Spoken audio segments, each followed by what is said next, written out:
Hello friends. आज का topic है हमारा, जो हम लोग जनरल बात करेंगे। कोई स्क्रिप्ट नहीं होती इसमें मेरे पास। हम लोग एक जनरल बात करेंगे, एक लॉजिक की बात है। ये लॉजिक टाइम चैनल है, तो इसमें हम लोग लॉजिकली एक आपस में मिलकर एक लॉजिक निकालने की कोशिश करेंगे कि जो अभी मैं टॉपिक लेने वाला हूँ, जो टॉपिक है उसका नाम है रेसलर प्रोटेस्ट। जो अभी आप देख रहे होंगे, जो रेसलिंग वाले हैं जो प्रोटेस्ट कर रहे हैं, उनका कुछ जो वुमेन्स हैं, वुमेन रेसलर्स, उन्होंने जो आरोप लगाया है कि उनका ये शोषण हुआ है कुछ, तो उसी के रिगार्डिंग मैं इसमें बात करूँगा। मतलब अगर आप जनरल सोचें, जैसे किसी को भी इस टॉपिक के बारे में कुछ पता ही नहीं है, मतलब आप एक जनरल पीपल हैं, आपने अभी कोई नॉलेज नहीं ली, कुछ भी पता नहीं है, ब्लैंक माइंड से अगर आप सोचेंगे, तो आप ही बताइए, अगर किसी के साथ अभी देखिए ये खिलाड़ी जो हैं, इनकी फ़ोटोग्राफ्स भी आई हैं ट्विटर्स पे, लोग अप्रिशिएट भी करते थे ये लोग। मतलब मुझे समझ में नहीं आया, यौन शोषण हुआ है या कुछ भी शोषण हुआ है इनका, तो वो लोग कंफर्टेबल कैसे हैं, उन्होंने पहले क्यों नहीं शिकायत की। दूसरी बात, आप लोग अगर सोचेंगे कि शोषण किसका होता है, जो एंट्री लेवल पे होता है। मतलब कहीं पे भी आप जाएंगे, अगर जैसे आप फ्रेशर हैं तो ही आपसे कोई कुछ करवा पाएगा। फ्रेशर हैं या स्ट्रगल कर रहे हैं आप, अगर मूवीज़ में भी जाना चाहता है कोई, तो सबसे पहले लोग कहते हैं बहुत स्ट्रगल किया है मैंने। तो शोषण जो स्ट्रगल कर रहा है उसका ही हो सकता है ना, किसी कोई फ़ायदा कैसे उठा सकता है। इसी चीज़ से तो उठा सकता है कि उसको कोई मजबूरी है, उसकी कोई पहुंच नहीं है, हाँ उसको कुछ कहीं पे बनना है, कुछ बनना है, तभी तो उठा सकता है। तो अभी मेरी ये समझ में नहीं आ रहा है कि ये लोग बन गए हैं उसके बाद शोषण हुआ। मतलब ये आप खुद सोचिए कि ऐसा कैसे हो सकता है। मतलब अगर आप इतने बड़े खिलाड़ी हैं, तो मुझे नहीं लगता है कि जो मेडल भी लेके आया है उसके बाद कोई शोषण करे। मतलब किस तरह से हो सकता है, ये मालूम नहीं है मुझे। तो अब ये खुद एक लॉजिक ये वाली लगा सकते हैं कि अगर कोई एंट्री लेवल पे है तो ही उसका शोषण हो सकता है। हाँ, इन केस बहुत ज़्यादा कुछ अलग चीज़ हो तो नहीं मालूम, लेकिन हाँ अगर आप इन जैसे खिलाड़ी जो बड़े हो चुके हैं, जो मेडल ओलंपिक्स विनर हैं, जो जिन्हें पूरा इंडिया जानता है, पूरा वर्ल्ड जानता है, उसका शोषण करना मतलब अभी तो इम्पॉसिबल सा ही लग रहा है। मैं कोई क्लीन चिट नहीं दे रहा हूँ, लेकिन मैं एक लॉजिक लगा रहा हूँ कि ऐसा कैसे हो सकता है।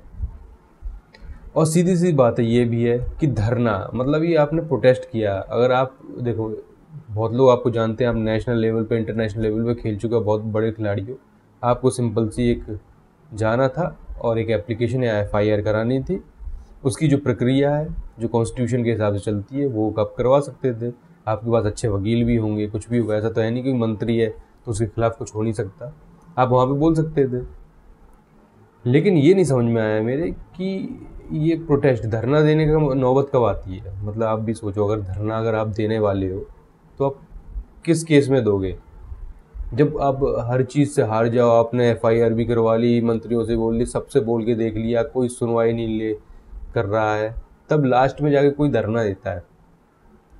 इसमें तो मतलब अलग तरीके से सब लोग आके बैठ गए और अपना धरना शुरू हो गया। फिर उसमें किसान आंदोलन वाले जो पहले जो करते थे, वो लोग भी आ गए। मतलब उनका कोई लेना देना नहीं, वो सब पुलिस से लड़ रहे हैं, कुछ भी कर रहे हैं।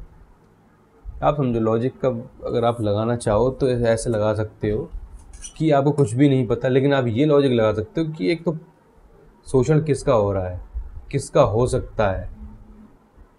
जो कामयाब हो जाता है ना, उसका शोषण बहुत ही ज़्यादा मुश्किल होता है, और मतलब इतनी जल्दी किसी की हिम्मत भी नहीं पड़ती है। आप समझें इस चीज़ को। कामयाब हो गए तो शोषण नहीं हो सकता। अब प्लस, अगर आप कामयाब हैं, अगर आपका शोषण हो भी चुका है, तो भी एक कानून प्रक्रिया है। आप कोर्ट में भी जा सकते हैं, आप एफआईआर भी लिखवा सकते हैं। मतलब आपके पास तो बहुत बड़े आदमी हैं, आपको तो सब जानते हैं, वकील भी अच्छे से अच्छा हुआ। लेकिन प्रोटेस्ट करके आपने ये इशू क्यों बनाया, आरोप लगाया आपने, अभी उसकी जांच नहीं हुई है। जब वो इन्वेस्टिगेशन होगा तब वो पता चलेगा कि वो सचमुच में है या नहीं है। कुछ पता नहीं है ना अभी तो। आपने एक इमेज दूसरे आदमी की बेकार कर दी बिना किसी इंट्रोडक्शन, मतलब कुछ भी नहीं हुआ है, आपने उसको एक बार पहले ही गिल्टी मान लिया। तो आप ये खुद फ्रेंड सोचिए कि क्या ये जो प्रोटेस्ट है वो सचमुच में लॉजिकली आपको सही लग रहा है या नहीं लग रहा है, आप कमेंट बॉक्स पे बता सकते हैं। और अगर आपको इसी तरह के टॉपिक्स पे डिस्कस करना है मेरे साथ, आप बात करना चाहते हैं, कुछ भी डिस्कस करना चाहते हैं और थोड़ा और आप कुछ इन्फॉर्मेशन शेयर करना चाहते हैं, तो आप कमेंट बॉक्स पे दे सकते हैं। सब्सक्राइब कर दिए ये चैनल, मैंने अभी स्टार्ट किया है। हम लोग प्रोफेशनल इन चीज़ों पर नहीं बात करते हैं, लेकिन हम लोग डिजिटल मार्केटिंग प्रोफेशनल है। स्टिल अगर कुछ मेरा कभी दूसरे सेक्शन पे बात करने का मन होता है तो मैं इस चैनल पे बात करता हूँ।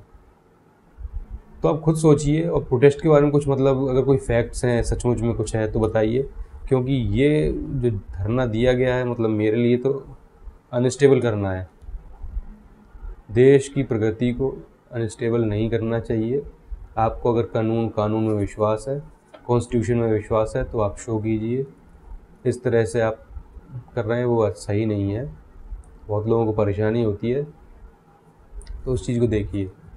ठीक है, तो आप भी अपना व्यूज़ दे सकते हैं। सो आज के लिए इतना ही। आप एक बार सोचिए लॉजिकली कि अगर आपको कुछ नहीं मालूम तो ये लॉजिक तो आप लगा ही सकते हैं कि प्रोटेस्ट ये नेसेसरी था या अननेसेसरी। कमेंट बॉक्स में आप बात कीजिए। Thank you very